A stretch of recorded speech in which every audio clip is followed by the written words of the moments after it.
Here are the stories making headlines at this hour. I'm Marissa Bailey. The career criminal accused of murdering Chicago Police Commander Paul Bauer will be in court today. Almost 70 cops packed the courtroom here at Layton Criminal Courthouse for the bond hearing for Shamari Leggetti. He is the 44-year-old man accused of killing Commander Paul Bauer. It was standing room only as the prosecutor read the accusations against Leggetti.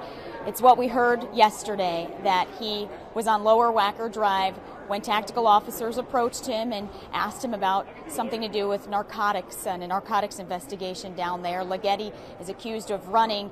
Commander Paul Bauer heard the call over his radio, jumped out of his car after a man matching this description.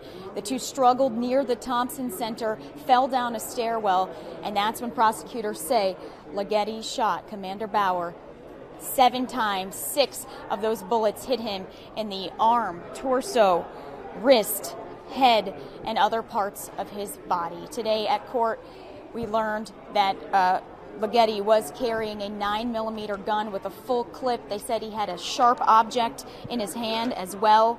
Coke, heroin, and marijuana on him. He was also wearing a ballistic vest.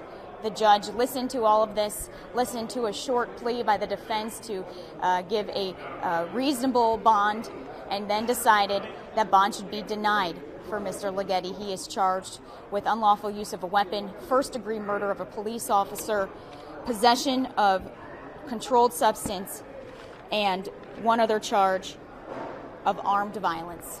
He did not say anything in the courtroom, neither did the police officers there, to support and fight for the justice for their fallen brother. I'm Lauren Victory at Layton Criminal Courthouse, CBS 2 News.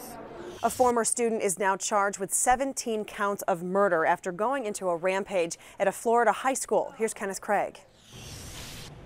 19-year-old Nicholas Cruz entered the Broward County Jail Thursday morning. The suspect's been charged with 17 counts of premeditated murder. Authorities say Cruz began his rampage outside Marjorie Stoneman Douglas High School, then went inside and continued shooting.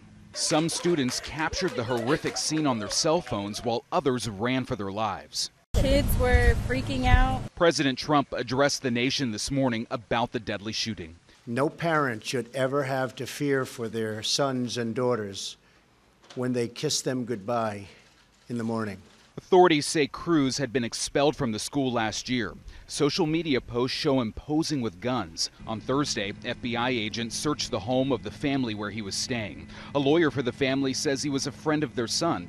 Cruz moved in following the death of his adoptive mother in November. They were helping him. They had got him a job at a dollar store where he was working. He was going to school to try to get his GED, and they didn't see anything like this coming. The lawyer says they knew Cruz had a semi-automatic assault rifle when he moved in, but they had strict rules to keep it locked up.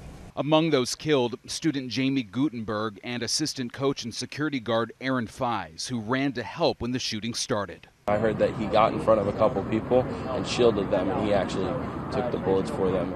Classes have been canceled while the investigation continues. Kenneth Craig, CBS News, Parkland, Florida.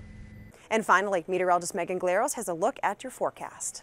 Hey there, everybody. If you can see outside, you're lucky because we've got a dense fog advisory up for the whole area. It was up through 10. It's now up through 4. So it's going to be in effect through the course of the afternoon. Should start to ramp down a little bit before the evening rush. Hopefully that will help you out in that regard. But even if the advisory goes away, we could still potentially see a little bit of fog lingering into the evening. So just heads up that that's going to be a factor in addition to the snow melt, in addition to the ice falling, in addition to the possible rain that we've got out there today. But we are looking for a high of 45, so that's nice. 28 degrees on Friday, 35 on Saturday, 39 degrees on Sunday. Then we go up to almost 50 as we roll into Monday.